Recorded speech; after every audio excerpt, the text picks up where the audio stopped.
first ancestors of humankind, and Jesus could have come through the family of Noah at that time. But also that didn't work. And so then finally the foundation to receive the Messiah was set in the family of Abraham, Jacob, and Isaac, and Jacob. But that was finally, okay, now we're ready to receive the Messiah. Except that now Satan's side is already, the population has grown so much then now that if Messiah were to come then, God's effort would be just snuffed out. So there had to be time for God's people then, the Jewish people, to grow to where, in population and maturity, to where they could be some kind of a substantial presence in the world, where they could actually act as a sort of protective sphere around Jesus and his immediate family and those few people who were prepared to receive him. But that took from Abraham 2,000 years from Abraham to Jesus. But then when Jesus finally did come, then the Jewish people and the Jewish clergy could not accept him. And this is where some people accuse our Father of anti-Semitism. But remember that the Jewish people were representing all of humanity. You know, my ancestors were in some cave or something, probably in the woods of Germany or something. I don't know. So if the people of Jerusalem could not accept him, my ancestors certainly could not have. So we are not in a position to blame them. Well, that's just happened, and there were reasons why that happened. We went through the course of Moses, how some of the things that Moses did foreshadowed Jesus' crucifixion in the case that there was not faith. And specifically, we talked about John the Baptist, how John the Baptist was, although he did testify to Jesus at the Jordan River, did not attend him, did not follow him. John the Baptist at first was reluctant to baptize Jesus, saying, actually, this is opposite, you should be doing that. But there were reasons why John the Baptist needed to baptize Jesus. But then, when the baptism was done, then what did John the Baptist do next? So he kept on his own mission. So if Jesus is the Messiah that the Jewish people have been waiting for 2,000 years, and he's standing right in front of you, okay, he's standing right in front of you, and he takes a step away from you, what do you do? What do you do, okay? What do you do? You got to go with him. You got to go with him. If Jesus were right here and he starts walking out that door, are we going to just sit here? No. So so Jesus went through 3 courses, and the failure of John the Baptist to unite with Jesus, and if he had united with Jesus, then all the people, or most of the people of Israel would have followed him, because John the Baptist was well respected. And he had a large following, but also he had a great deal of respect among the population at large. So Jesus had to actually go back and fulfill the role of John the Baptist himself. And that was what the 40-day fast in the wilderness was about. That's what the 3 temptations was about, to face Satan and then to reestablish his qualification as the Messiah. Although he was born as the Messiah, he was born sinless. But then, the other thing that didn't work out for Jesus was the role of Mary. She was not prepared to do what she needed to do, and that was to arrange it so that Jesus could take a wife. Father said that when the Messiah comes, the first thing he wants to do is to get married. Because salvation, or rebirth, salvation is rebirth, and rebirth cannot be done by just a man. It takes a man and a woman. And so he needed to take a woman who was, now this woman would have been, born in sin, but but just as Eve was created through Adam, so also this woman would have been recreated through Jesus, through the second Adam. But her name never appears in any book or anything like that because she never had an opportunity to come forward. So all things wound up to where Jesus then had a meeting with Moses and Elijah on the Mount of Transfiguration. This was a spiritual meeting, and this just shows us again that everyone who lived in the past still exists in the spirit world. When God creates us as eternal beings, and the ideal is that we are His eternal objects of love. And so we do not pass away or anything like that when our physical bodies fulfill their mission. So Jesus had a meeting with Moses and Elijah on the Mount of Transfiguration, and from that point, basically, the providence of Jesus takes a different direction. And from that point then, the reality requires that he offer himself up as an innocent sacrifice on the cross so that at least the path of spiritual salvation can be opened. God's will is never accomplished by God alone. And this is how God designed it, because he wants his children to participate in his providence. He does that so that we can be lords of creation, so that we also can create something. So he has us create our own character. And he wants us to qualify to be his children and his objects of love eternally in the spirit world. And so that's why out of his grace he has given us a human portion of responsibility. And without that human portion of responsibility, God's will is not fulfilled. So in the case of Jesus, because the Jewish people and the clergy could not fulfill their portion of responsibility, Jesus had to be crucified so as to at least fulfill that part of the spiritual salvation. So he gave up his body. He gave his body to Satan. He let Satan take his body, but his spirit, though, returned to God. So that those who believed in him, although their bodies still belong to Satan, at least their spirits can be given rebirth to God. Then after he was crucified, he was dead and buried for 3 days, and then was resurrected, and he gathered the disciples again. And that was really the start then of Jesus' mission as the Messiah. During his time on earth, he was not able to bring salvation to even one person. It was only after he was resurrected and began working with the Holy Spirit in the feminine position, that the people could receive salvation through that give and receive relationship between Jesus and the Holy Spirit.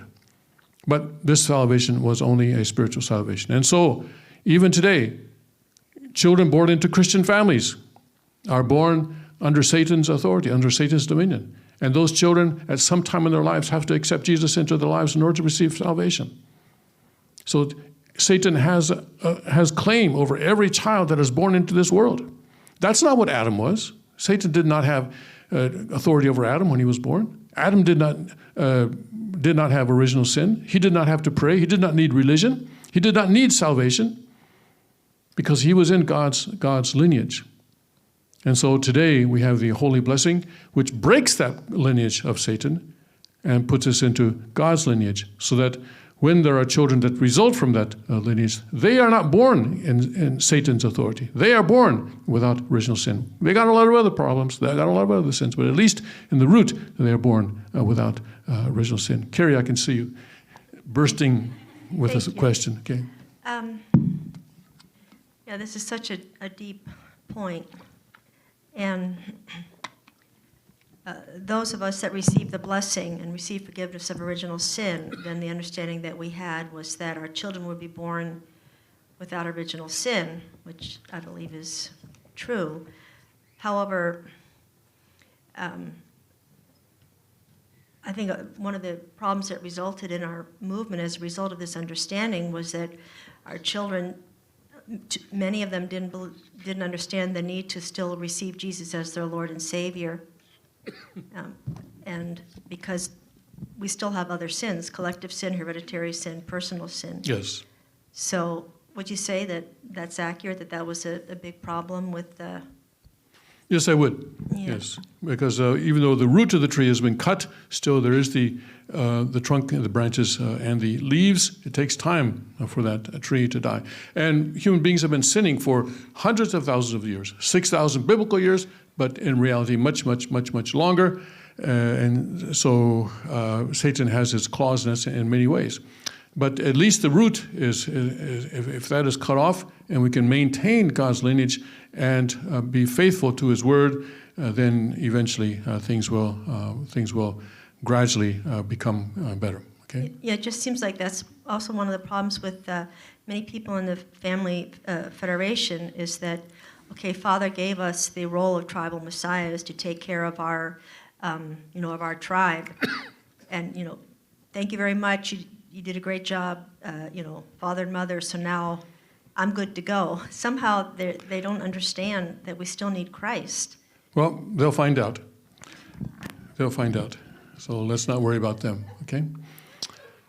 All right, so now let's go to 503. Could you go back 2 slides, just so we can see the title? Go back 2 slides. One more. Okay, then that's because there's a sort of a, transition. Can you click it once? Click it once.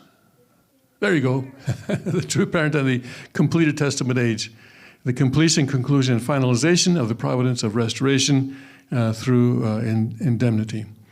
So now, let's go to that overview page that we had a while ago. Oh, that's right, I can't I? Okay. Okay. The providence of restoration, I'm sorry, I don't have the magnifying function. Laser pointer? Okay. Yeah, this is the one that, you can see it down here, but it goes up there. Can you see it? Okay, there we go. The providence of restoration began directly after the moment that Adam and Eve fell. As I pointed out, once Adam and Eve fell, immediately after Genesis, they fall in Genesis 3, 6, and 7. Then in verse 8, God goes walking in the garden there, and He's calling out to Adam. Not because He doesn't know where Adam is, not because He doesn't know what Adam has done, but so that He can give Adam an opportunity to respond, so that this give and receive relationship, the very primary level, can begin again. Because Adam has completely severed his relationship with God. God wants to reestablish that relationship. So immediately he goes out into the garden, and of course he asks Adam and Eve what happened, and they refuse to take responsibility.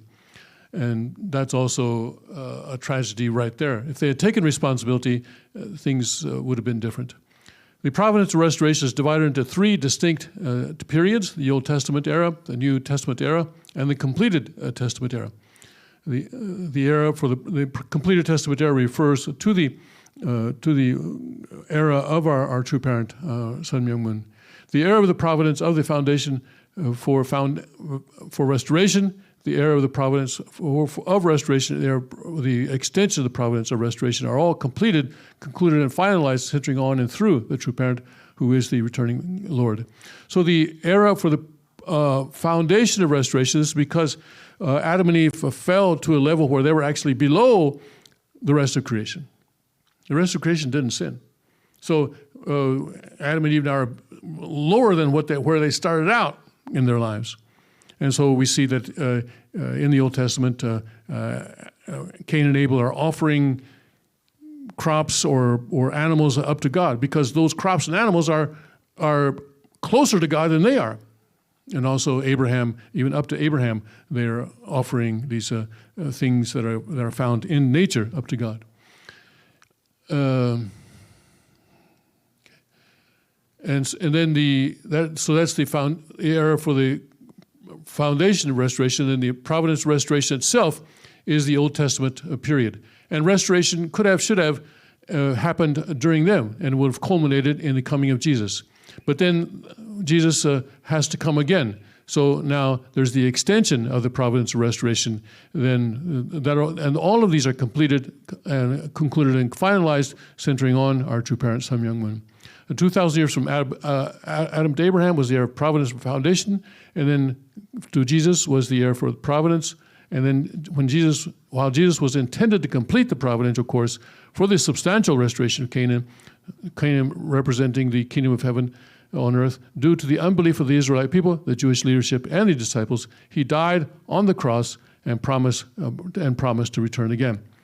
And I want to emphasize again, we cannot blame the Jewish people. This is not an excuse for anti-Semitism or anything like that, because they were representing us. And so in their failure, we all failed. So we are all responsible for Jesus' crucifixion. So Jesus was unable to complete the course of the substantial course to Canaan through his death on the cross. And during 2,000 years since he promised to return, he conducted and completed the providential course for the global restoration of Canaan in spirit and working with the Holy Spirit. Accordingly, the providence of restoration centering on Jesus was prolonged, and the entire providence of restoration is completed, concluded, and finalized by the true parent who appears as the returning Lord, obtaining victory in the providential course for the cosmic restoration of Canaan. Subsequently, with the emergence of the Hegi era, Hegi means going back, or era of the period of return, you can say return, okay, centering on Foundation Day, God comes to directly conduct his providence in substance on the spiritual and physical worlds, centering on the true parents. And we'll be celebrating the anniversary of Foundation Day on September 10th of this year. We do it by the heavenly calendar, and this year it is September 10th. So, okay, I have to click that, okay. So this figure gives basically the entire history here. We have God's promise in Genesis 1:28 to be fruitful, multiply, and to have dominion over the earth. To be fruitful means to complete our individual character. Multiply means to complete the family. And then the have dominion means to have the complete or dominion over the earth from God's position. And Adam and Eve were to go through an orderly period of growth, or we call it a growing period. That's 3 stages: formation stage, growth stage, and completion stage. And then they would be blessed in marriage at the top of the growth stage, and then complete each other. When the husband helps the wife to complete herself, and in so doing, he also is completing himself. The wife helps the husband to complete himself, and in so doing, she is completing herself. So there has to be this love and respect relationship through the completion period, or after receiving the blessing, so that each can be completed. But then God's promise, of course, that didn't work out then, and so then the Old Testament period, God carried out his providence through the Jewish people and Judaism, and then in the last 2,000 years, beginning with Jesus, through Christianity. Christianity has been the mainstream of God's providence in the world. And then the completed Testament age and the true parent coming. So in the completed Testament age, Father created the Holy Spirit Association for the Unification of World Christianity, or in other words, a church level. That was in 1954 that he did that. And then much later, he created the Family Federation for World Peace and Unification, which was to be families. And he said there should also be not just family federation, but also a tribal federation for world peace and unification. There should be a national or ethnic group federation for world peace and unification, so that it was not to just stop at the family federation, but to grow there. And the House of Peace and Unification is in 2003, Father told many leaders or members, I guess, of the Unification Church in Korea to run for office, to run for the National Assembly. And they did. None of them won a seat, but this was a Father's foreshadowing, shall we say, of what the King is saying today, that we need to get involved in the political arena as well. And the word for house in Korea is the word, also the word for party. So in the beginning there was a controversy. The Unification Church is getting involved in politics. So no, we're just building a house. Okay, anyway. So tang, right? Tang is depending on which Chinese character you use, can be either mean party, political party, or house. Yeah. So here, this is difficult to use because this laser is not very strong. There we go. Okay. Okay. So here the Father comes, or the Messiah comes with the seed, and this is why Jesus was so eager to get married. And True Father teaches us a lot of things about Jesus' life that are not in the Bible, but he knows this because in the process of revealing the principle, he went to spirit world, and all these people are there in spirit world, and he can talk to them. He can talk to Mary. He can talk to Joseph. He can talk to Zechariah. And what went on? What happened? And through this process, he knows that actually Jesus 3 times pleaded with Mary, his mother, to arrange his marriage. But each time she would not do it. And so when you read the gospel story about the marriage of Cana, for example, normally this is given as an example of how Jesus was able to turn water into wine. But you note that in the beginning, Jesus wasn't interested in doing this. He wasn't going to do it. He says, "My time is not yet come." Yeah, because I'm not married. I mean, you're helping someone else get married here. You're helping someone else get married, but you're not helping me get married. And I need to get married so that I can start working as the true parent and bringing salvation to all humanity. Jenny wants to ask a question. I suspect. Okay. Yes. So Jesus really needs to get help for marriage. Yes. How he might just pick the bride like a true father. Well, wait a second. True Father's first marriage was arranged by his mother. If you look at the autobiography, you'll see that his first marriage was arranged by his mother. And I see this in a couple of ways. Once that woman failed, but the position was established by that marriage, the wife of the Messiah. And so then the next woman and then Hakchahan were able to go into that position. But also, Father had a person in the mother position, right? Wonpokche. Okay, so she also was active in that way. I don't know what role she played in Hakchahan's marriage, but I see it in that way. So his first marriage was arranged by his mother. There's a reason why mother needs to prepare that marriage. Yes. There's a reason. Yes, this is a mother-son cooperation, but also just yes. There is a reason. I don't know if we fully understand it, but it was necessary for Father has taught us that it was necessary for Mary to play the role. Yeah. In fact, even Jesus said, "That's the person." He told her who he needed to marry. But of course, that was one of the reasons that John the Baptist had a difficulty, because actually, according to Father's teaching, it was the younger sister of John the Baptist. And Tim? Yes.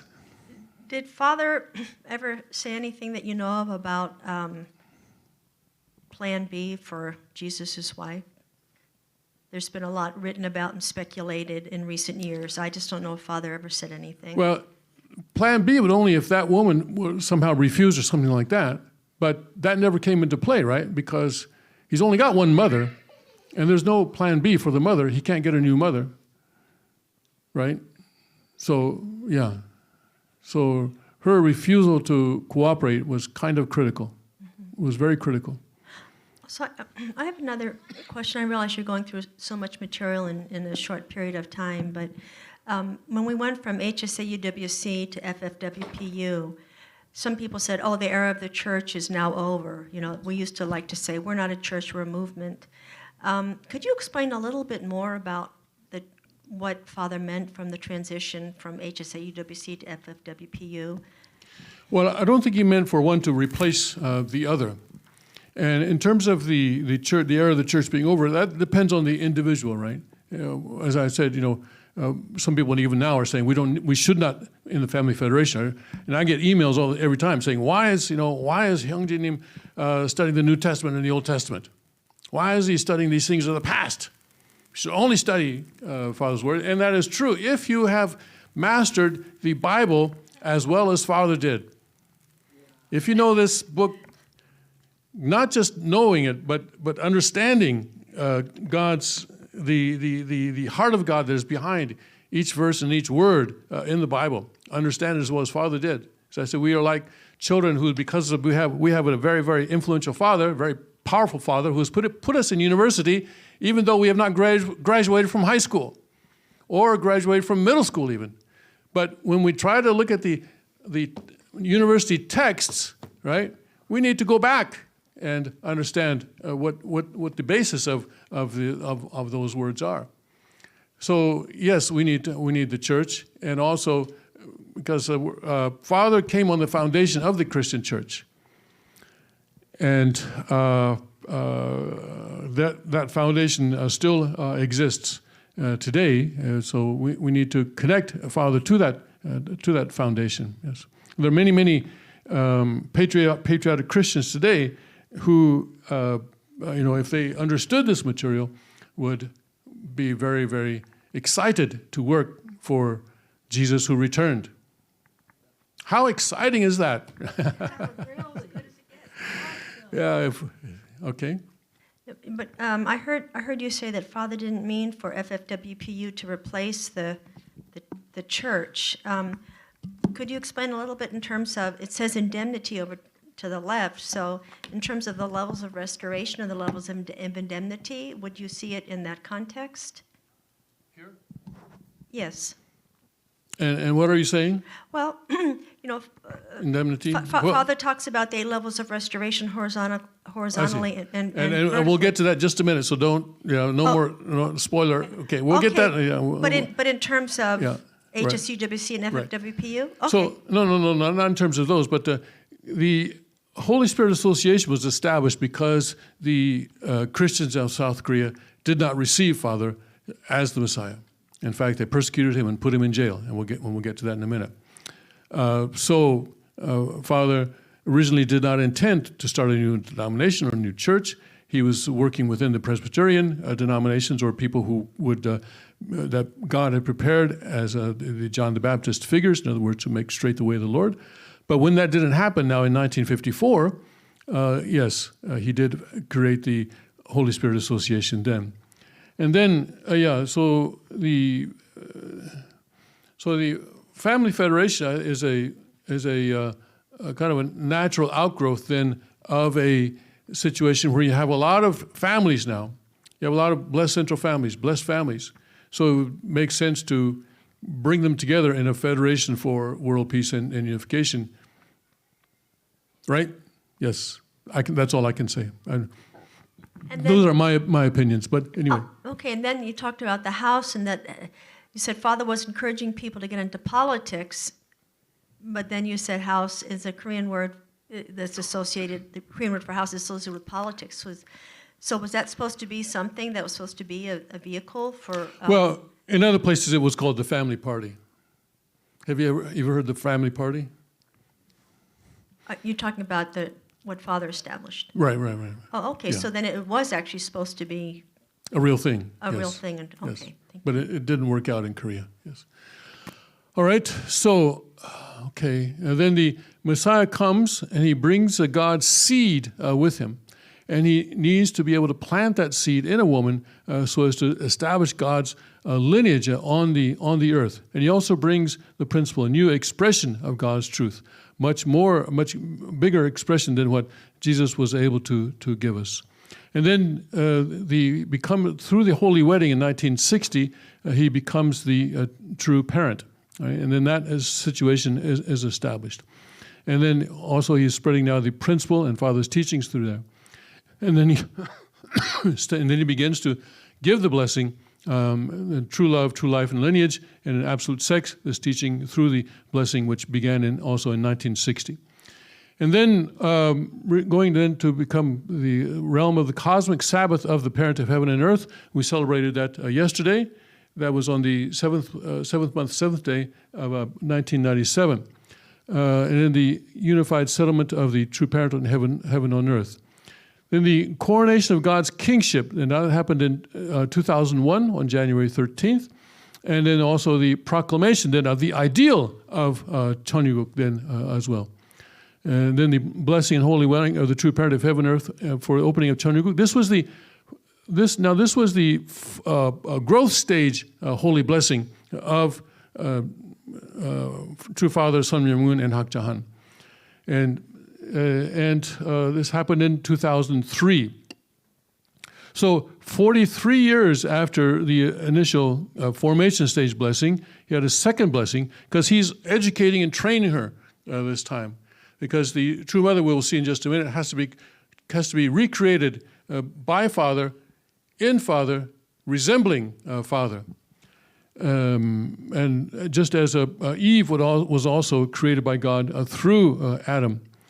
So here then, this is the formation stage. And then the coronation of the cosmic heaven and earth true parent as king of the blessed families of peace and unity. This also took place then. Then and there was also these ceremonies are all advancing God's sovereignty in the world. And but in the very end, and in his last prayer, he declares the completion, conclusion, and finalization of the final oneness of true parents. But this final oneness, though, he said, okay, Hak Ja-han is one with me, except he did it on the basis of her promise, not on the basis of what she had already done, but based on her promise, and she was not able to keep that promise. The fundamental law of the universe is that it is the there we go. The fundamental law of the heaven and earth is the father-son relationship. It is not the father-daughter relationship, nor is it the mother-son or mother-daughter relationship. The relationship between God and human beings is the father-son relationship. God is the father of human beings, and human beings are God's children. Adam, the ancestor of human beings, is God's son and is God's body, even as Eve is God's daughter and is Adam's bride. As the Father, God is the first generation, and his son, Adam, is the second generation. God created the first and second generations, but the third and fourth generations are multiplied through Eve. It is here that the four-position foundation, the purpose of God's creation, is perfectly completed. So God's four-position foundation is God at the number one position here at the top. And if I can draw here. Who was that, in this, recently in one of those baseball games, they shown a laser pointer at the somebody on the field, and they had to stop the game. Obviously, they were not using this. Yeah.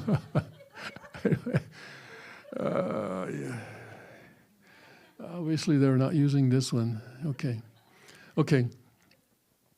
That was in the news this morning, I think. So God, if you have a four-position foundation, then God is at the first position, and then Adam, and then Eve, and then their children, Abel and Cain. And that's a better one. Okay, thank you. But this one, the battery runs out very quickly. But it's full right now, okay. So, and Eve. So God is the first generation, Adam, Eve are the second generation, and then Cain and Abel the third generation. So that creates a four-position foundation. And when that is done, then the purpose of God's creation is perfectly completed. When did this happen? Pop quiz. When did this happen? September 23rd, 2000. Give her a gold star, yes. Yes, that's right. In September 23rd, 2017, that's when the words in Revelation 12 were fulfilled. And we're going to, of course, on the Gregorian calendar, it was September 23rd, 2017. On the heavenly calendar, it was the 8th year and the 8th month and 4th day. And so we celebrate it by that every year. But what happened here is that here in Revelation 12 it says, "And there appeared a great wonder in the heaven, a woman clothed with the sun, and the moon under her feet, and upon her head a crown of 12 stars." So this kind of the constellations were arranged in this way then on that day. And she being with child, Jupiter was inside the womb of this woman who was outlined by that constellation, and pain to be delivered. And there appeared another wonder in heaven, and behold, a great red dragon, having 7 heads and 10 horns and 7 crowns upon his head. And so all this. But this is what was indicated then. Now people say, well, what if Hakchahan had succeeded? Would that have still happened? Well, maybe not. I don't know. But Father used that message to, I think, tell us that he wanted to have this blessing, this the perfection level holy blessing for Father on that day. At that time, he had already given up his physical body. In 2017, he actually shed his physical body in 2012. But on September 23rd, 2017, our true mother, Hyunshil Kang, was ready to be blessed with True Father at the cosmic perfection level, replacing Hakchahan, who had vacated that position. So for the first time in history, then this four position foundation of God was created. So the first time in history, this didn't even happen in the Garden of Eden. That you had God and you had Adam, completed Eve, and the two children, the Cain as Kukjanim and Abel, Hyungjanim, were there in the four-position foundation. And that is a powerful, powerful foundation now. And there's nothing that Satan can do about that. It's there. There's nothing that will ever change that. And so I noticed that about a week after that event, it was when the #MeToo movement began. So I began, okay, wow, yeah, we're starting to see things. And we were seeing a lot of things, after that. Satan's world is collapsing now because God has that foundation now. And there's nothing that can change it. It's just a matter now of expanding that foundation. And there are a lot of people today who can participate in that foundation, and I hope that we can gather them all, centering on the second king. And that will be, the more that we are able to gather, the faster God's sovereignty will expand in this world, and the faster that Satan's sovereignty will collapse. Have you been watching what's been happening in Afghanistan? The president of Afghanistan escaped from the country this morning. Those of us who remember April 1975, Saigon falling, it's pretty much the same thing, yes. So anyway, I'll talk about that tomorrow morning in the King's Report. Okay. So here, God's four-position foundation then is established, and the purpose of God's creation is perfectly completed. So now that was the day really that the true, really, real good history of humankind began. And it's going to continue from there into eternity. And eventually everything that happened until now is going to just pass away from people's memories.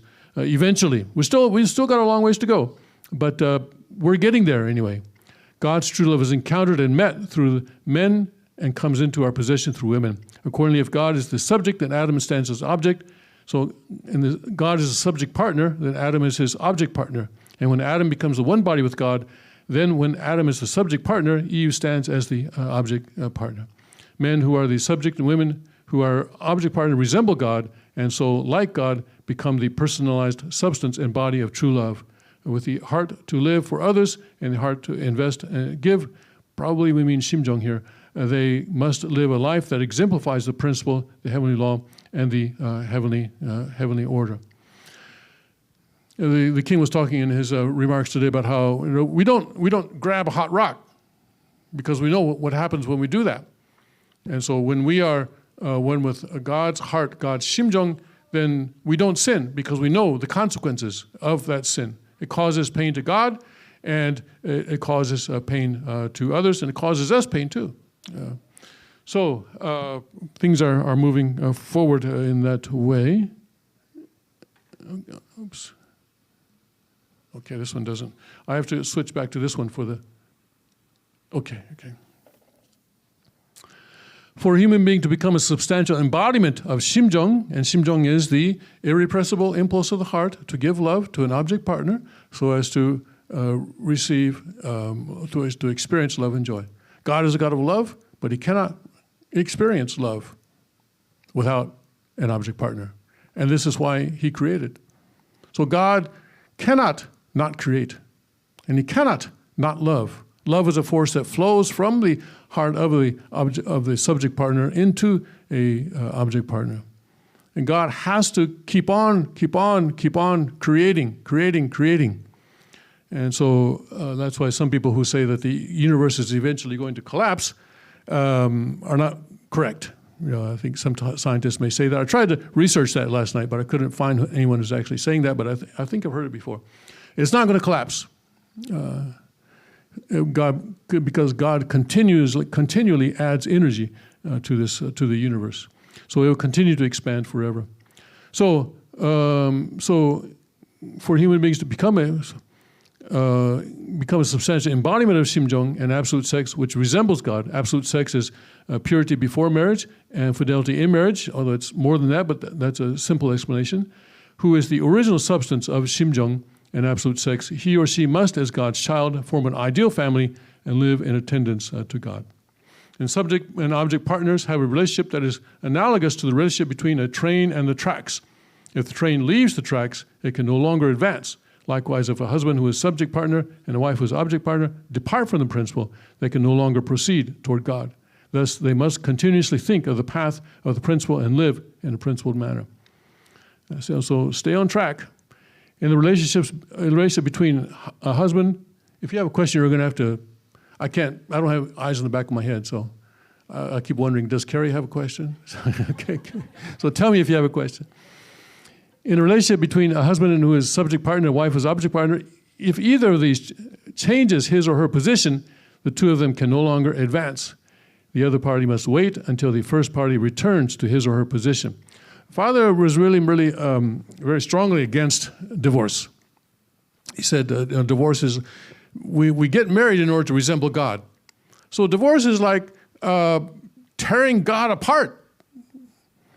So he was very much against that, but there were three situations where he said, well, then, in these three situations, as an exception to the rule, divorce may be an option. It's not something that has to happen, but it may be an option. One case, if one spouse has committed adultery, for example, then the remaining spouse may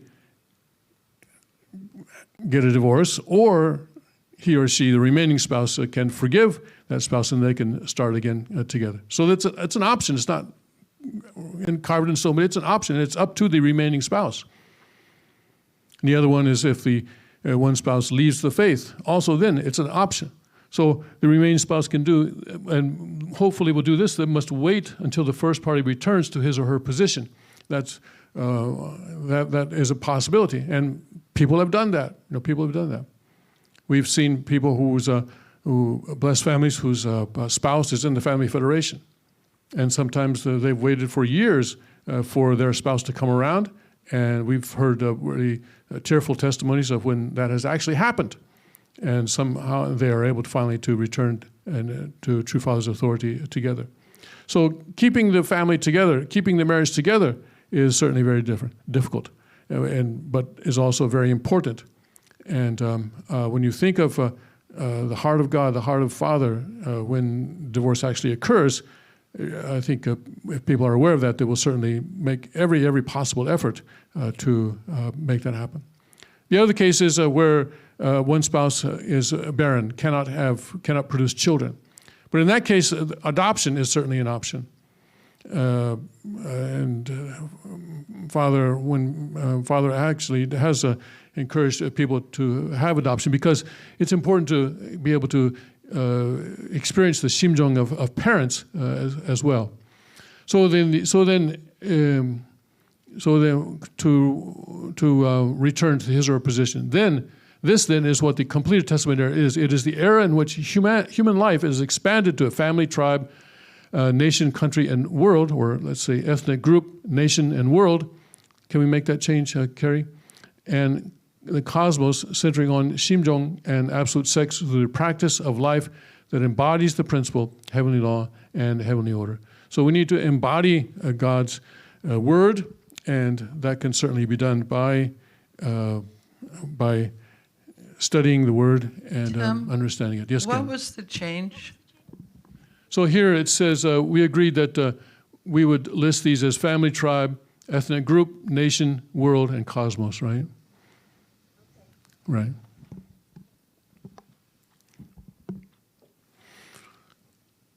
Because having nation and country, so what's the difference? Well, no, this kind of thing. So that makes it clear.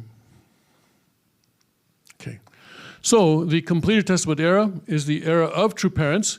And let's talk about the birth of our true parents. The father was born on the 6th day of the first lunar month in 1920. And they say it was February 25. And today, he actually, before he shed his physical body, he instructed us to celebrate his birthday on the first day of the first lunar month. In other words, on basically what is New Year's Day. And because the calendar starts with the birth of Adam, right? That's when the calendar should start, with the birth of Adam. So that's why we celebrate it on that day. Or we celebrate on that day because Father told us to, and that's the reason he told us to. And he was the born of the second son in a family of 2 boys and 6 girls to his father, Moon Kyung-yu, and mother, Kim Kyung-gae.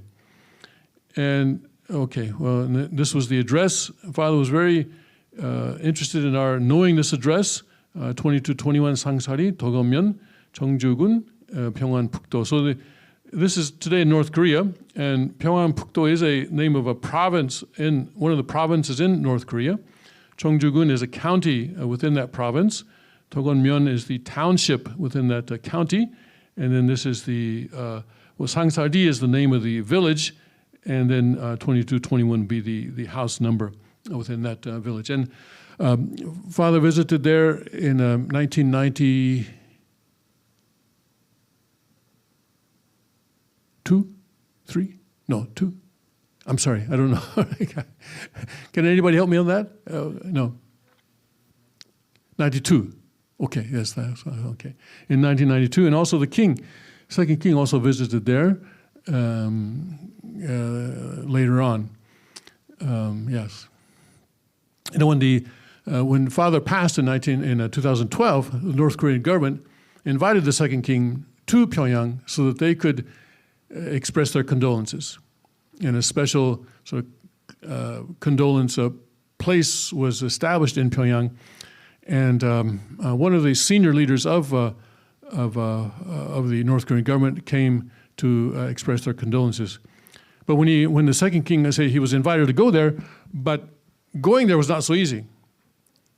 Because previously he had also gone to Korea once before that, and as he's mentioned in a recent sermon, he landed in a Chinese airport to change flights because he was going from he landed in a Chinese airport in northeast China. I think it was in Shenyang, and they arrested him. They took him into custody and held him. I think he said he said anyway. They held him for quite a long time. You know why? You know what his crime was? Previously, some years back, he had met the Dalai Lama. Boom, yeah. Wow. Yes. So they expelled him. And he had to go to North Korea, as I recall, through a Russian airport. Because to get to North Korea, you can either go through a Chinese airport or a Russian airport. I think there are no other flights into North Korea, I think, at least at that time. So he went through a Russian airport. Now, in 2012, when the North Korean government invited him, China was out, and I think for some reason Russia also wasn't going to work. And so what happened was that he requested permission to go by land through Panmunjom.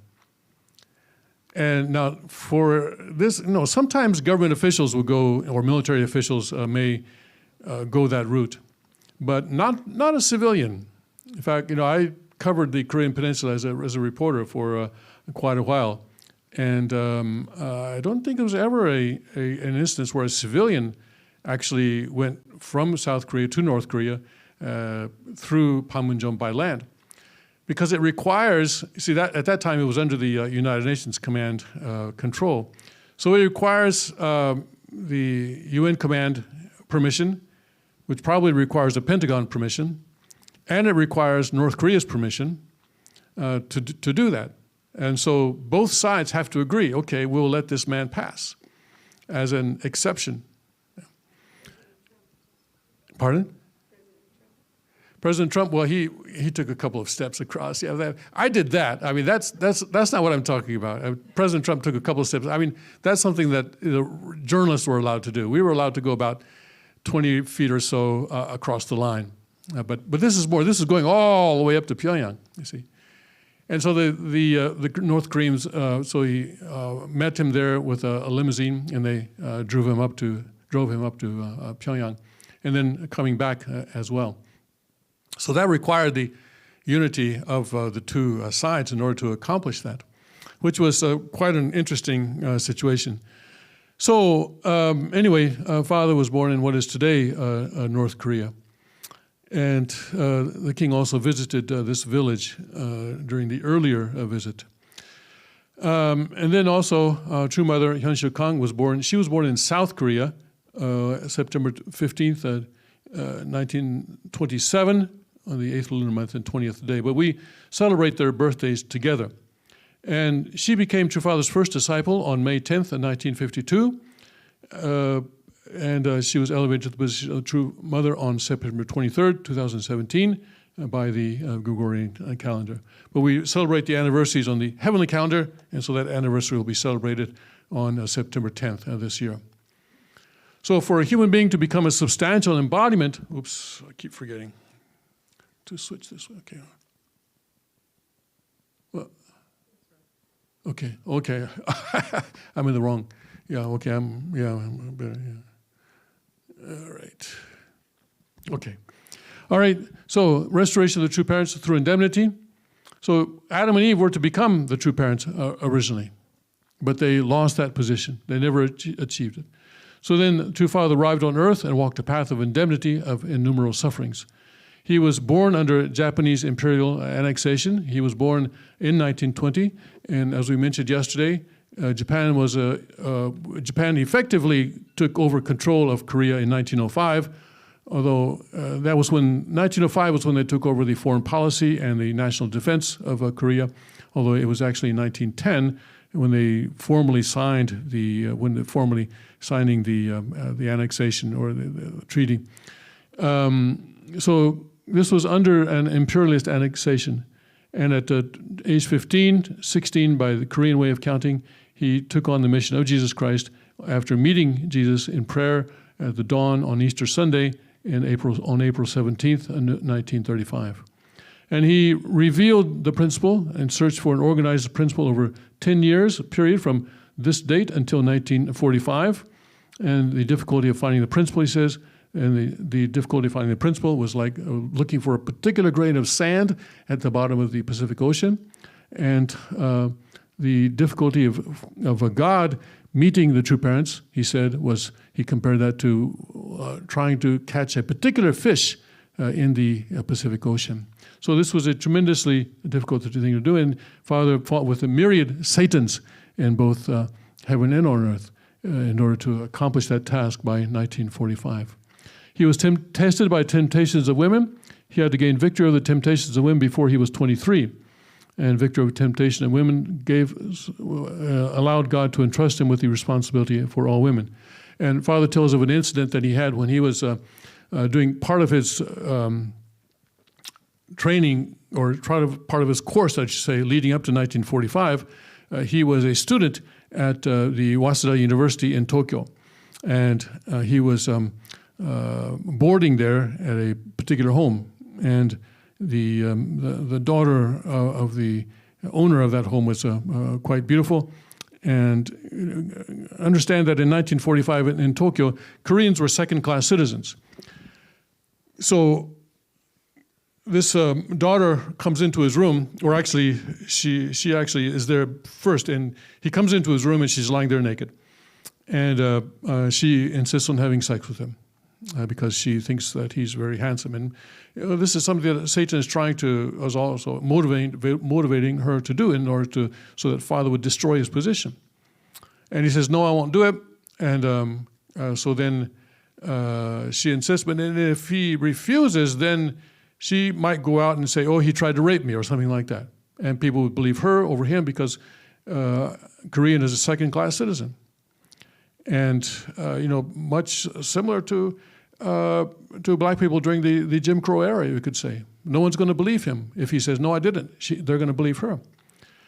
So he finally decided, okay, that he would allow her to try and excite his sexual organ.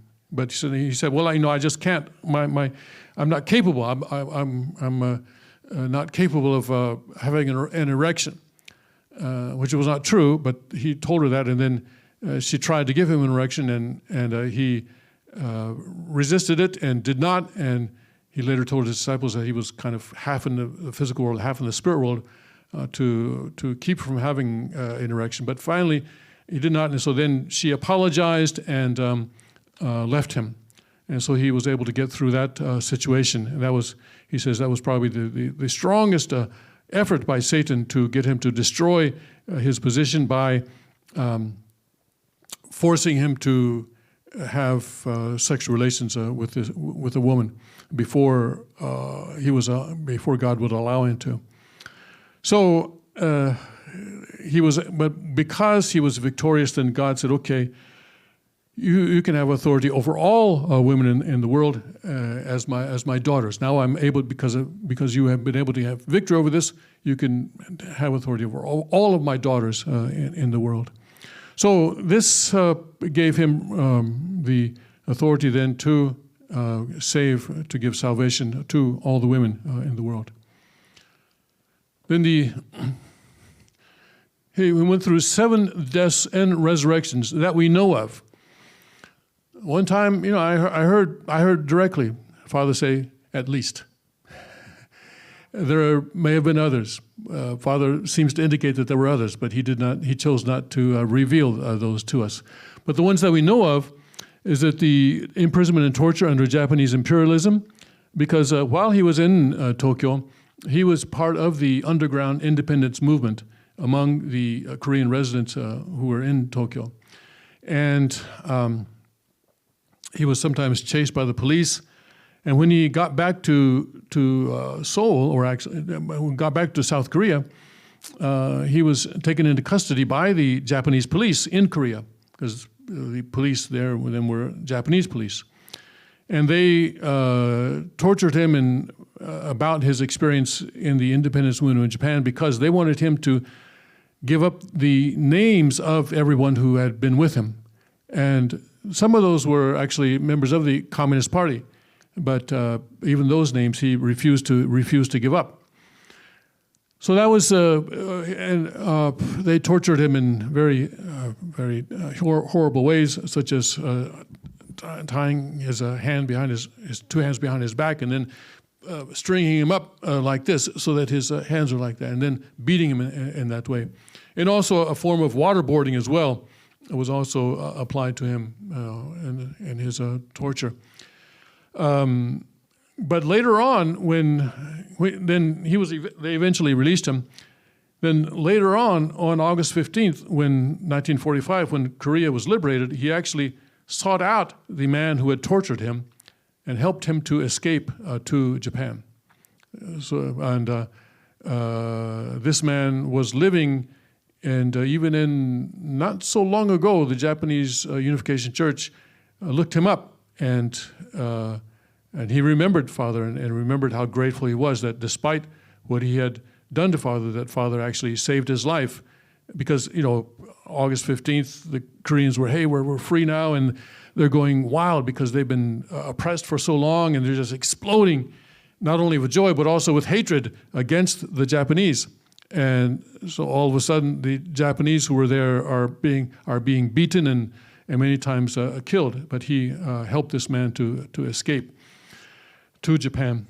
So this was his experience there in the Gyeonggi-do. Gyeonggi-do is a province in South Korea, a police station. He was held there for 4 months, from October of 1944 to February of 1945. Then after the South Korea's liberation, there was the failure of yes, again. Is that the same as Sodemun? Let me tell the story. Yeah, No, it's not. Answer, no, it's not. We'll get there, okay? We'll get to Sodemun. Okay. So, no more spoilers, all right? Okay. Let me tell the stories. All right, so after liberation, all right, then there were two kinds of Christianity from God's point of view. During the Japanese occupation and annexation, Koreans were actually Japanese citizens by law. And so they were required to follow Japanese laws. And one of the Japanese laws was that everybody has to worship at a Shinto shrine.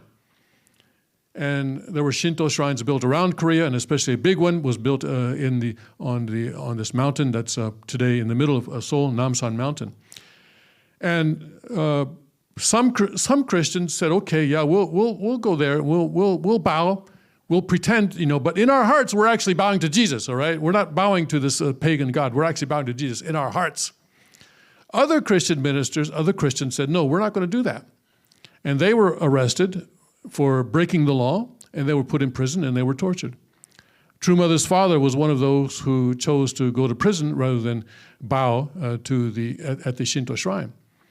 And he was tortured, and he was actually released a couple of months before the liberation, and they released him because he was about to die. And in fact, he did die just before the actual liberation. So it was the Father calls these a Cain type. The first are the Cain type Christians, and the second the Abel type Christians. He recognized them both as Christians, but the Abel type were relatively closer to God than the Cain type, because they held to their principles. And so they were the ones that were really prepared by God to receive the Messiah. And there were some John the Baptist figures who could have done this, and he reached out to them. None of them were able to fulfill that position.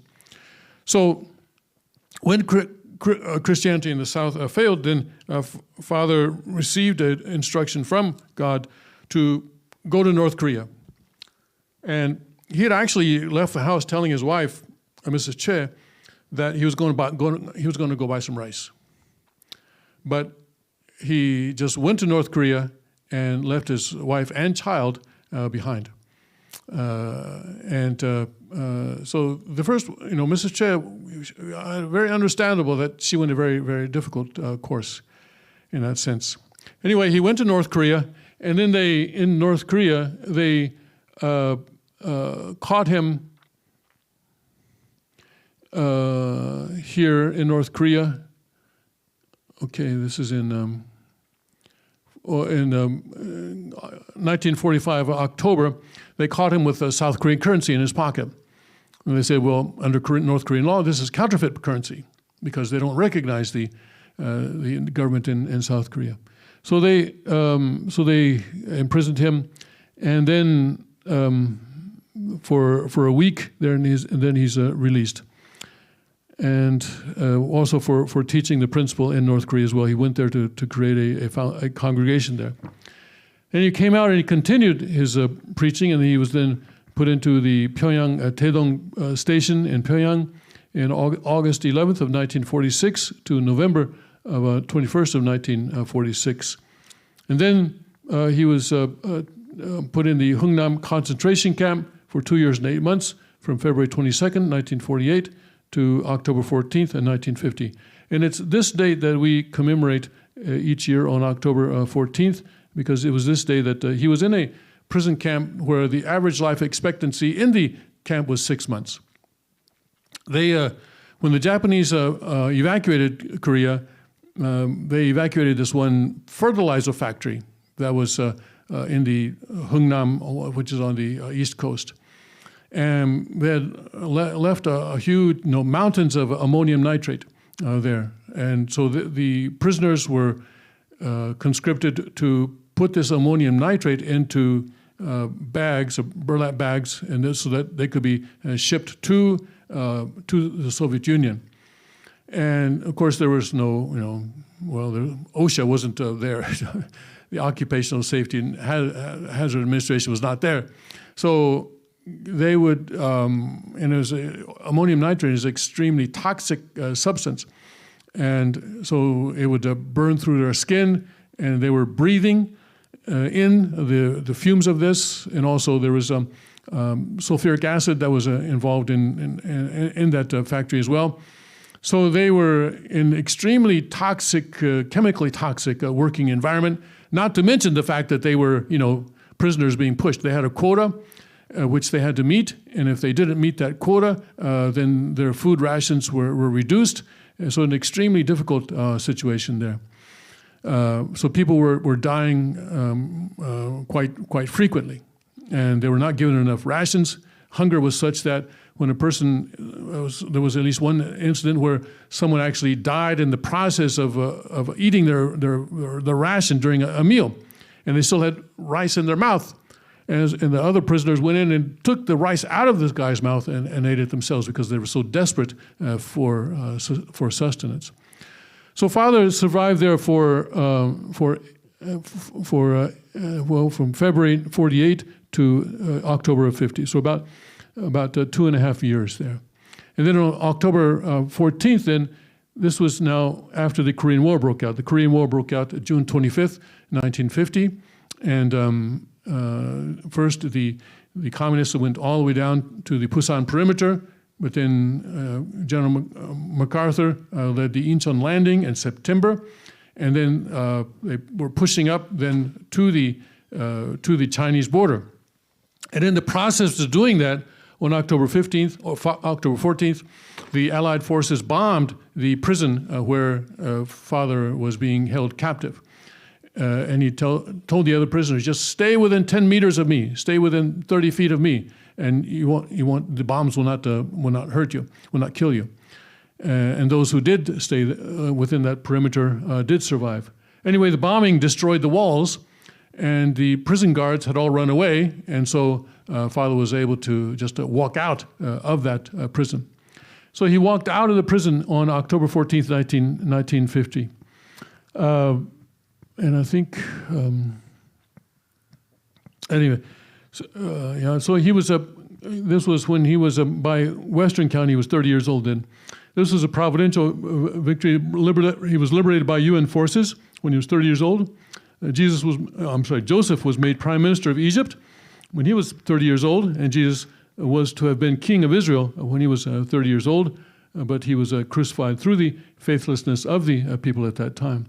The Father gained victory in restoring the crucifixion of Jesus through that indemnity. So this was a real cross. This was a real time when he could very well have died and should have died, perhaps, in terms of the common sense of that environment.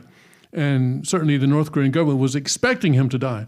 But he survived there for 2 years and 2.5 years, and to be able to continue his mission. But he said he never prayed to God, please help me survive. But instead he always prayed to God, don't worry about me, I'm going to be okay. He was always comforting God's heart because he knew how desperate God was to see him in that situation. So then he walked across the peninsula from the east coast to the west coast, back to Pyongyang, back to his congregation there to seek. Remember, the Chinese forces, beginning in October, were coming down from the border. China had intervened now in the Korean War, and they were sending over this human wave of forces down. And so the Allies were now retreating back south.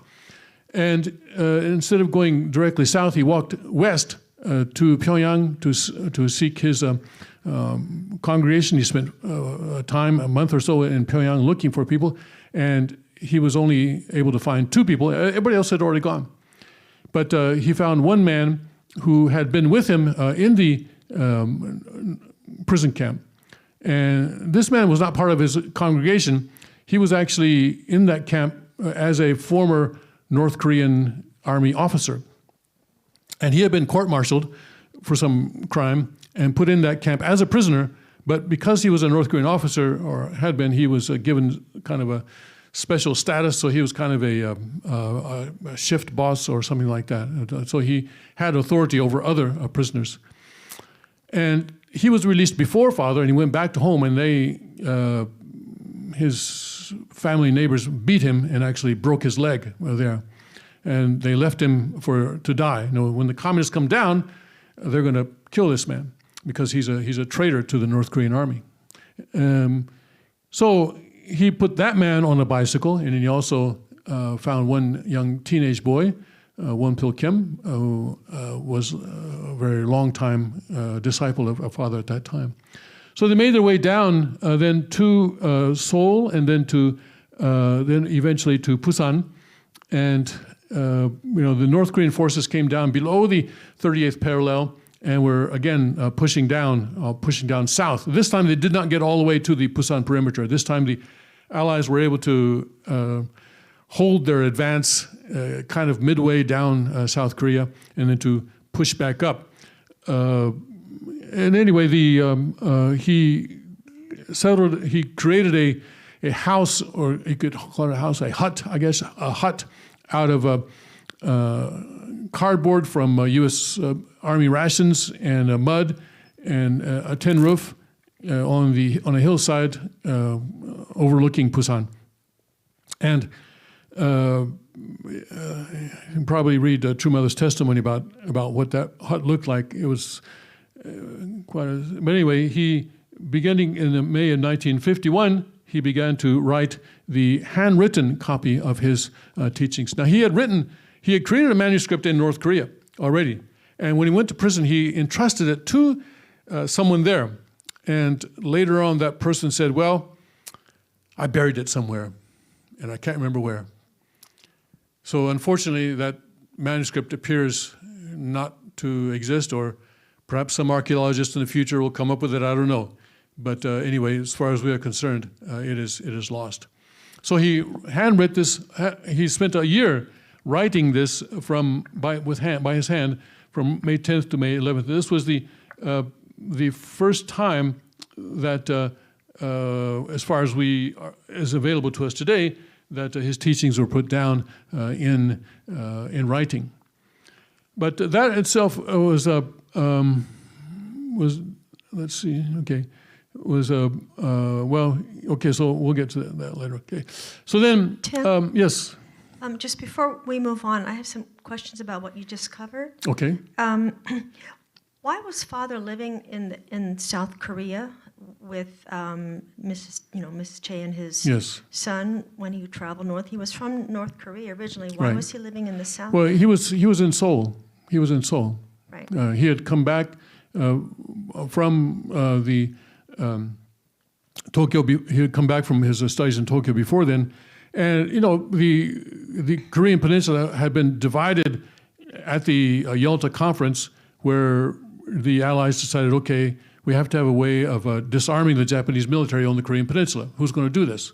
And Soviet Union and the United States decided to do it together, but just arbitrarily draw a line along the 38th parallel, and Soviet Union would be responsible for everything, all the Japanese forces that were north of that parallel and all that were south. But of course, the Soviets very quickly installed their puppet, Kim Il-sung. So the northern part was very quickly becoming a Stalinist regime. So Father, if he was going to do a religious movement, would have to do it in the south. Okay. And then also when he went to the north, so there was still, Christianity was still happening, but it was being persecuted? Right. It was still happening, but yes, because Jerusalem, Pyongyang was known as the Jerusalem of the East, because there were so many churches in Pyongyang. Right. And the communist government did not eliminate them immediately. They didn't outlaw religion immediately, but they had them sort of fighting against each other. Right. And so when people started leaving their churches and going to Father's church congregation, then these other ministers reported him to the authorities, and then they started persecuting him. Yes. Yeah, and I just see the 3 imprisonments in North Korea. The first one, it says for teaching the principle. You mentioned about Father had South Korean currency. Was yes. was that part of the first imprisonment? Yes. Yes. Okay, then the second one, the Pyongyang Daedang precinct right. station. Would you say were all 3 imprisonments from the Christian ministers going to the communist authorities? Yes, and especially the first one, because he had the currency, he was accused of being a South Korean spy.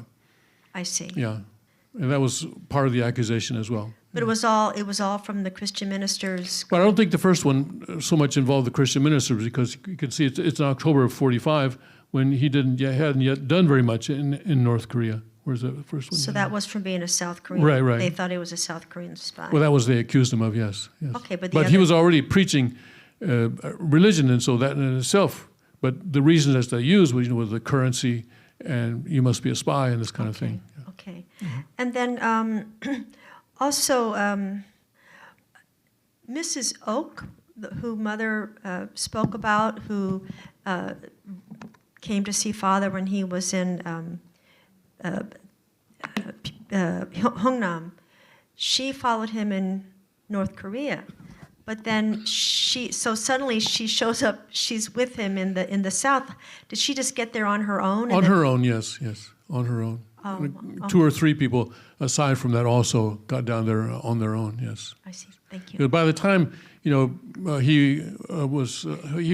walked out of Hungnam on October 14th. But this is already, people can see the Chinese are coming, and so there are huge waves of refugees going from north to the south already.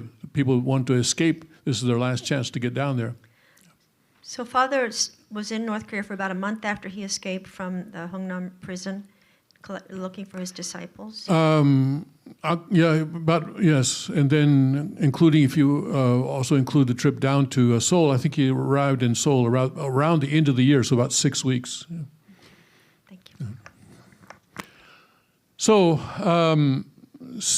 he writes the 원리본본, which is the original text of the principle, and then he establishes the HSA-UWC, the Holy Spirit Association for the Unification of World Christianity, May 1st, 1954. And this is the organization that the media in South Korea later dubbed as the Unification Church. So that's where that comes from, because it's for the unification of world Christianity. And that was too long, I guess, for the newspapers. And so they called it just the Unification Church. And then here, Sodaemun prison. Again, okay, now we come to Sodaemun prison. Okay, because then Ewha University, actually it's Ewha Women's University is the official name. And there were 2 top universities in South Korea at that time. One was the Ewha Women's University, and the other was Yonsei University for men. That was for men. And a lot of students were hearing the principle, and they were joining the church. And this was especially a problem for Ewha because they were supported by the Canadian Methodist Church, and they were receiving funds there. And they were losing students to this heresy. Now, Ewha has Buddhist children. They had children whose parents were shamans, and that was no problem. But and they had people whose parents were atheists as well, but that was no problem. But the idea that their students were being attracted to this new movement was a huge problem for them. And so they finally gave the young women and a couple of professors as well an ultimatum. Either you leave that church and have nothing more to do with it, or we will expel you.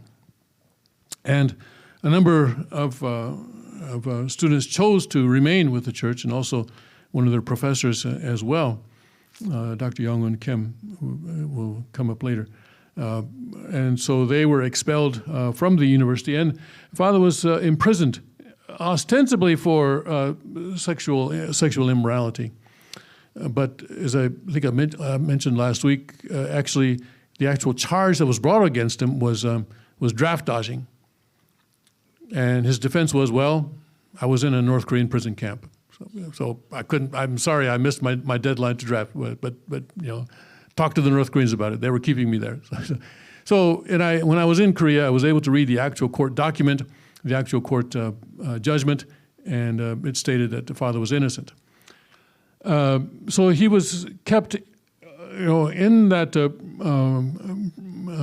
prison, in the Sodaemun prison for 3 months, and it was during this 3 months there was the sort of the investigation and the trial, and he was found innocent, and he was finally released on October 4th.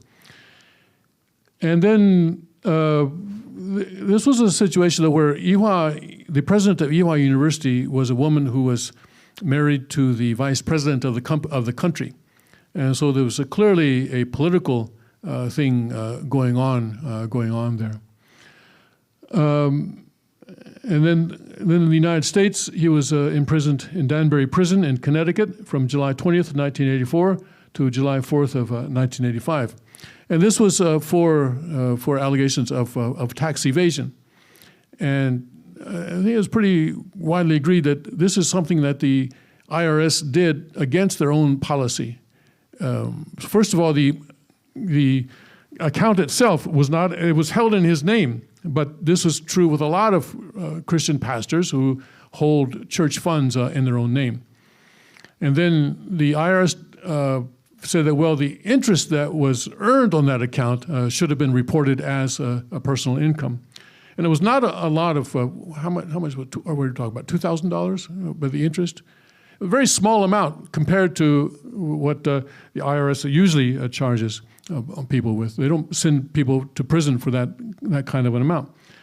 And during the trial, a lot of Christian denominations, including the National Council of Churches of Christ, wrote friend of the court briefs saying that this man should not be put in prison for this. But the IRS was absolutely intent, apparently, on getting him. And again, here, Bob Dole was who was majority leader of the Senate, I believe, at that time, played a part in this. And well, he was determined to get father in prison one way or another. When he was indicted, when the indictment was announced, he was in South Korea. And it appeared that they arranged it, they announced it in South Korea so that he would say, basically they were saying, okay, don't return to America. Don't come back to America, seemed to be the message. As soon as he heard the indictment, he immediately got on the plane and returned to America. And went through the court process, and eventually he was imprisoned.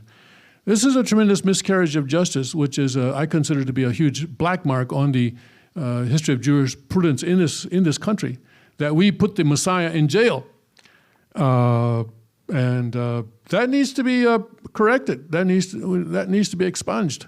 Not asking for a pardon, okay? Because a pardon means that you acknowledge your guilt, that you did something wrong, and not asking for a pardon, but that for America's sake, not for Father's sake, but for America's sake, that record needs to be corrected. So anyway, the Supreme Court has already spoken on that matter. So I don't know how that can be done, but somehow, somewhere, it has to be done. You need the microphone. Don't say anything until you have a microphone. Okay, now, yes, we want to hear you, every word. Yes. I'm just wanting to know, how can we fix that? I don't know. Reverse that? I'm not a lawyer. Congressman? I don't know you. I'm not a lawyer. But somehow, some people have been involved in this effort, and they have studied the issue. I'm not one of those. Okay, so Danbury Prison, and then also there was the helicopter crash on July 19th of 2008. They're not here, but two of the Second King's children were also with Father and Hak Jahan on that helicopter when it crashed, and then everyone was able to get out. After they got out, the helicopter caught fire and burned.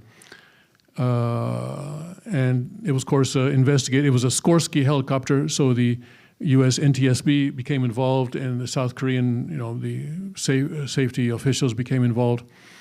And I was present when Kuk Jinim received the report on the investigation, because I was his full-time translator in Korea, and he was head of the church foundation there.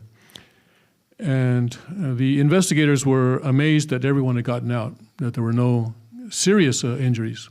Father was injured, and he was in the hospital for a bit, but and his health, I don't know if his health really recovered completely, but there were no serious, and no one died. Even though I think it was as I recall, it was 16 people who were in the helicopter then, including the crew, and even the crew also survived. But it crashed into attempting to land. While attempting to land, it crashed because the tail rotor caught a tree branch, and it crashed. It was, and the safety official says, "Well, how often do you guys go through this training of escaping from a helicopter?" Because in the military, they say we do this training all the time.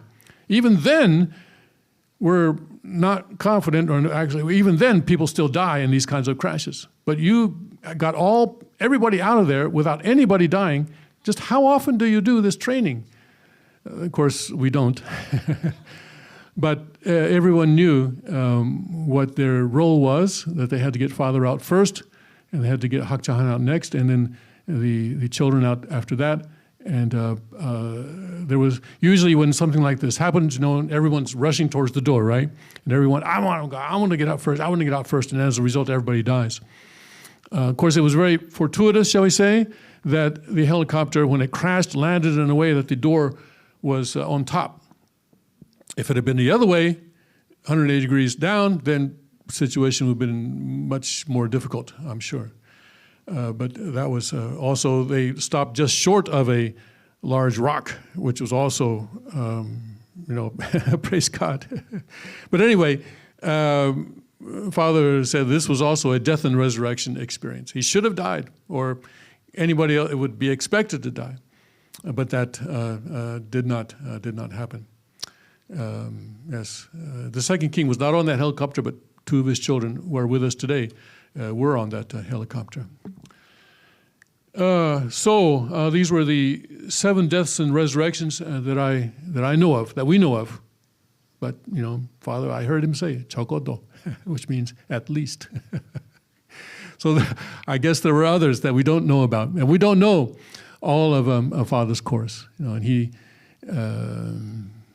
I'm sure, has other things that he has chosen not to reveal to us. So this is the situation there. Yes, and the marriage of the true parents. This is what Jesus wanted. What he wanted almost more than anything, really, because just coming as a Messiah, just a man alone, is not going to restart humanity. Adam and Eve could not be the original ancestors of humanity. Jesus came to be that. He was the second Adam, but he also needed a second Eve, and that didn't happen then. So but Father was able to do this in 1960 on the third month, the 16th day of the third month actually, is of the third lunar month at that time, when he was in by the solar is at April 11th, and this was done at the church at that time, the headquarters church then, in a place in the area of a so-called Cheongpadong, and that's the street address. Then this at least established the position of the true parent. Father then, for the first time, could be the true parent now because he had a female counterpart, a wife. And so by opening the era of the cosmic family, which is God's creation ideal, the true parents appear for the first time in human history. And then there was a 7-year course after that. And there was a 3-year course for establishing the position of mother's position. She wasn't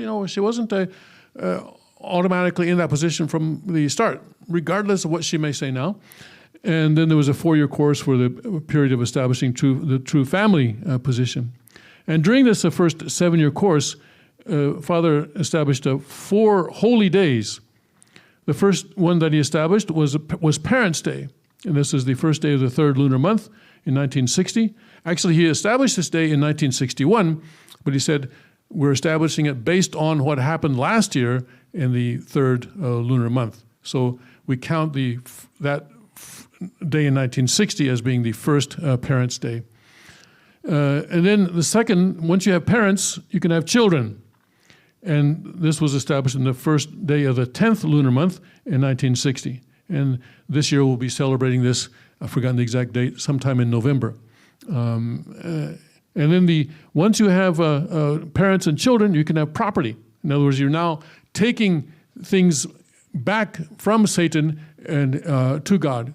When Adam and Eve came under Satan's dominion, Satan had dominion over all of God's creation because Adam and Eve were created as the pinnacle of God's creation. By taking the pinnacle, he took everything. So now, the new Adam and Eve now are taking things back from the creation and offering them to God. All things is how we refer to all of God's creation minus human beings. So everything other than human beings is referred to as all things. And this is the first day of the 5th lunar month, and that was established in 1963. And then based on that, he established God's Day on the solar new year, January 1st of 1968. So for a long time, these were the 4 holy days of our church. Later on, Father established 4 more. And then after Father's passing, the second king has also established 2. One is the anniversary of a Father's cosmic Songhwa, his passing in the spirit world, and the second is the anniversary of Foundation Day. So right now we have 10 holy days, but sometimes we will celebrate 2 of them together, like we did yesterday. Yesterday was a celebration of 2 holy days on the same day.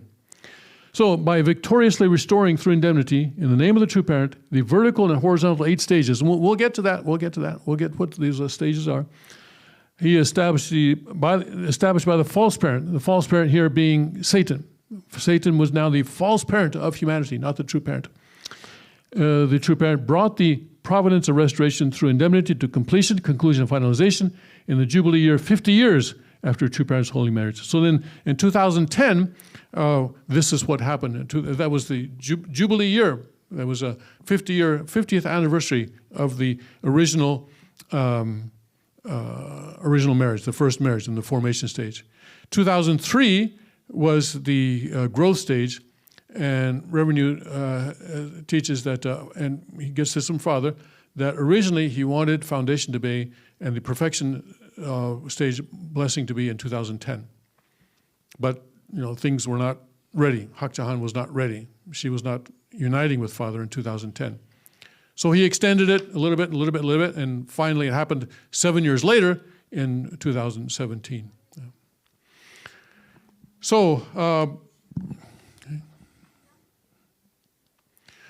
the declaration of a Palcheongshik, the settlement of 8 stages in Heavenly Fatherism, this was a declaration that Father made in Kodiak, Alaska, on August 31st, 1989. The restoration was the elder son's authority. Originally, the older son, the oldest son, the first son is supposed to inherit everything, but Satan took the oldest son. So God always worked through the second son, like we did with Abel, like he did with Jacob, as he was going to do with Ham, except Ham didn't stand in that position. But and also, so then he worked through the second son in his providence. So then the victory in three rallies in the U.S. And the United States was established as the first son nation, the elder son nation. Korea was the father nation. Japan was the mother nation, and the United States was established as the first son nation. So that God's providence could work through these nations for its fulfillment. And then victory in Moscow rally in USSR. Father went to Moscow in 1991. Please correct me if I'm wrong. And met President Gorbachev in the Kremlin. in his presidential offices in the Kremlin there, and told him two things especially. One is you have to allow freedom of religion, and the second thing was he told Gorbachev you should open diplomatic relations with South Korea, which still didn't exist at that time.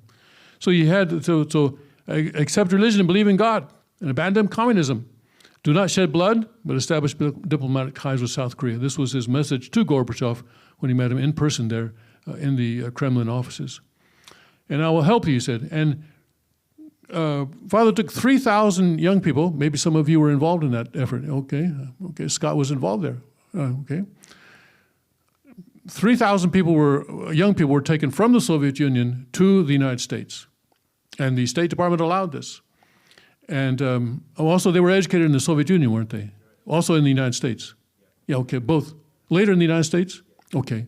So it started in the Soviet Union. Somewhere around the Black Sea area, I think?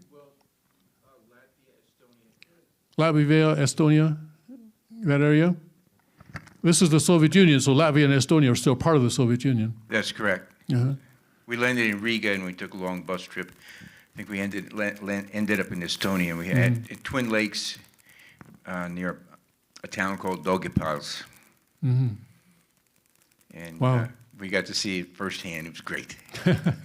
So I was not involved in that. Scott was. Christy also? And also Dorrit as well.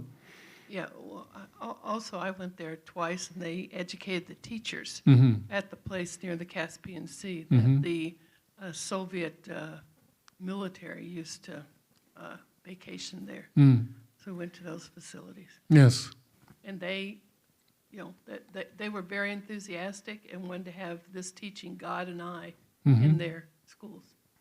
Yeah. So this teaching was then being used in the schools of the Soviet Union. Right. Right. That's what we were teaching. Right. Teaching the teachers. Teaching the teachers. Wow. Yeah. You know what nice could use that today? Yeah, we could use that. I think America could use that today. Yeah, we could. Definitely. But yeah, so that must have been an exciting experience then. Yes. Okay, so Father was doing this to help Gorbachev, saying, I'll help you, yeah. And so he said, become a world peace president. And I think later on, when there was a coup attempt against Yeltsin, is this true? That Gorbachev also, he was kind of put in kind of house arrest there at his dacha, wasn't he? But later on also there was these people who had been educated played a role in preventing communism from making a comeback, as I understand. Yeah. Sonny supports me. Thank you. Yes, Scott. Yeah, the day we were scheduled to leave Russia, they had the coup.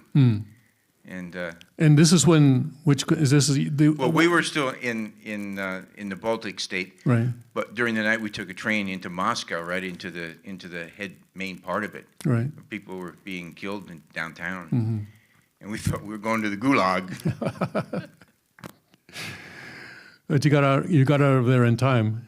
That's great. Okay. Wow, exciting. So then, he was very interested in helping the Soviet Union to become free and become and it was on that basis, by the way, that he also went to Pyongyang the next year and met Kim Il-sung as well.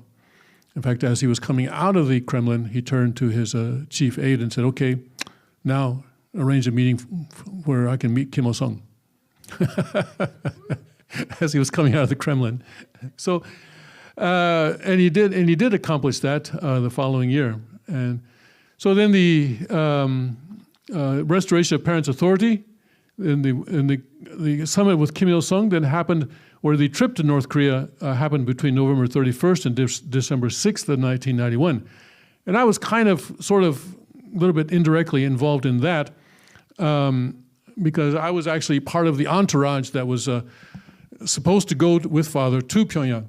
And we met in Hong Kong. It was all, hush, hush, secret. And we took a plane from Hong Kong to Beijing.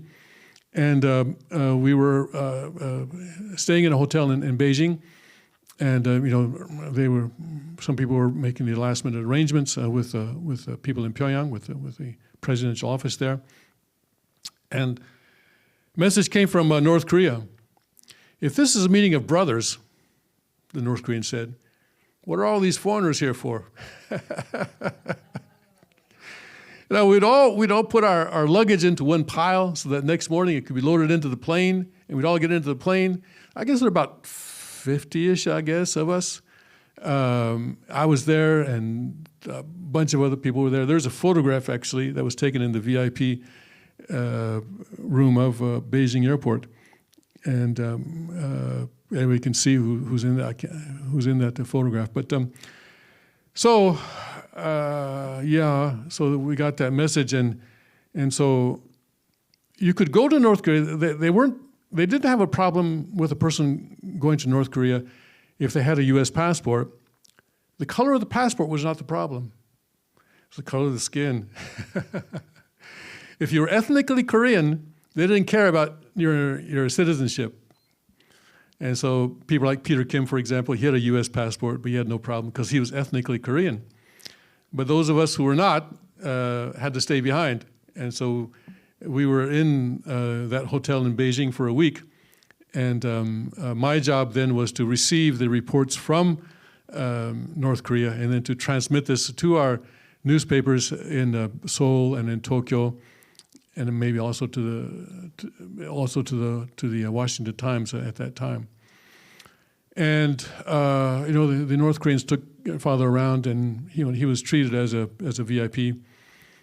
And finally, Father spoke before a group of North Koreans there, North Korean officials, and told them that that Kim Il-sung's ideology was not going to work, that it was human-centered, and you cannot unify the peninsula unless you have a God-centered ideology, which is kind of in North Korea a capital offense to say that kind of thing. And there was a tense time there where everyone expected that Father and all of his entourage were going to be executed. But apparently Kim Il-sung was watching this on closed-circuit television, and so he commented to someone, I think I've met a real Christian minister for the first time in my life. And so he agreed to meet Father, but kind of as maybe, I don't know what the intended message was, but he met Father in a vacation home that is right next to Hungnam. Sort of, remember when type of thing, remember when I put you back there, Yeah, well, Kim Il-sung has a bunch of, today too, they have palaces around the country. And this is not the main palace, this is the one on the East Coast there near Hungnam. And so the meeting took place there, and after the meeting, they embraced, and as blood brothers. Kim Il-sung is slightly older than Father, and so he was, he's in the cane position. He's the older son, and also the North Koreans agreed to have the Unification Church build a church in Pyongyang, which actually became the largest Unification Church building in the world. But of course, on the outside, there's no sign that says Unification Church. All right, it says Peace Center, but if you go inside, there is a sanctuary. But North Koreans were not allowed, and I'm sure today not allowed, to worship there. Only the Japanese members of the Unification Church who were stationed in Pyongyang were allowed to visit there, because also a hotel, which may or may not still exist, and a automobile company there, and basically I think that was it, right? The hotel and the automobile company. There were quite a few Japanese Unification Church members who lived in Pyongyang for a while as a part of those projects, and they would regularly hold services with the permission of the North Korean government in that sanctuary. But North Koreans could not enter there. That would and of course, our people were not allowed to evangelize at all in North Korea under possible punishment of death if they did. So those things came from those, yes. Wow, this is the first time I'm hearing about this. I didn't know that there was actually a church building constructed. Yes. And you said it was the largest. If it still exists, I'm sure it's still, as a single congregation or a single church, it would still be the largest. It was quite large, yes. Largest of any unification church in the world. And this was under Kim Il Sung's direction? Yes. It couldn't happen without his. Okay, so let me permission. get this straight. Kim Il Sung is the head of the communist regime, and he gives permission to build a church? As long as it's not called a church on the outside. Oh, what was it called? Are you listening or writing there? No, Peace Center. The Peace Center. No, I'm Yes. just trying to get inside the head of Kim Okay. Il Sung. He knows that Reverend Moon said point blank, he heard him say to his top leaders that Juche ideology is never going to bring success to North Korea. It has to be a God-centered ideology. And then he gives direction to build a peace center. I mean, does everybody see where I'm coming from? This is kind of, I never heard this before. Okay. And then Japanese members were living there? Was it Yes. And So- the church had a Japanese pastor as well, yes. a Japanese pastor? Whom They could- I knew and whom I talked to after he retired from that position, yes. All right. In addition to that, there was also a hotel and an auto company. Yes. Okay, I know you can say you don't know, but what is in Kim Il Sung's mind with giving permission for this? Come on, Tim. You have some inside info.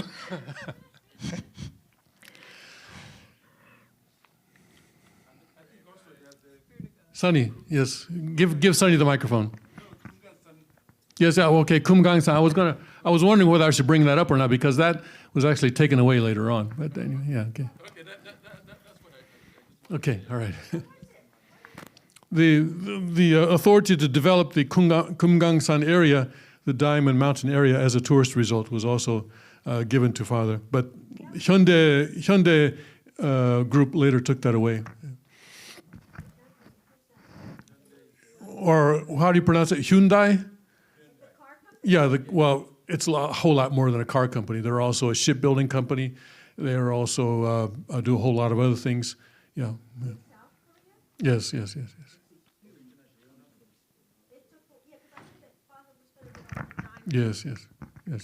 Anyway, but let's not dwell on that because that never actually happened. Whereas the church and the hotel actually did happen, of course, the Taedonggang Hotel. The car company also, yes. The Peace actually was called Peace Motors, yeah. And that was after Father's Songhwa, the car company was turned over to the North Koreans. I don't know what has happened to the hotel or to the church right now. Okay, I feel a strong vibration from people to want to take a break, but again, let's make Gen the last person to speak. Christy, okay, Christy. I just want to ask, I heard something about Father and Kim Il Sung made a plan for the 30,000 couple blessing for them to be able to come and vacation. In Oh yeah, Korea. well, sort of, yes. Something like that. I don't know what I don't know about that, but yeah, there was a situation developing where 30,000 couples were all going to get into buses and then drive through Panmunjom. It didn't get very far, I think. Yes, I think in that case maybe I think the North Koreans said, you know what, one person is one thing, but 30,000 couples, that's 60,000 people, right? Of course, Father's idea was to just burst through the DMZ there. 60,000 people going. I mean, how could you maintain the DMZ after that? But I think North Korea probably maybe South Korea as well said, this is a little bit too much. Yeah, I heard it was South Korea that would. Probably South Korea, yes, I wouldn't be surprised. They use each other for political purposes. Okay, shall we take a break? Okay, or do you want to keep going? Let's take a break. Okay. It's been 2 hours. Thank you.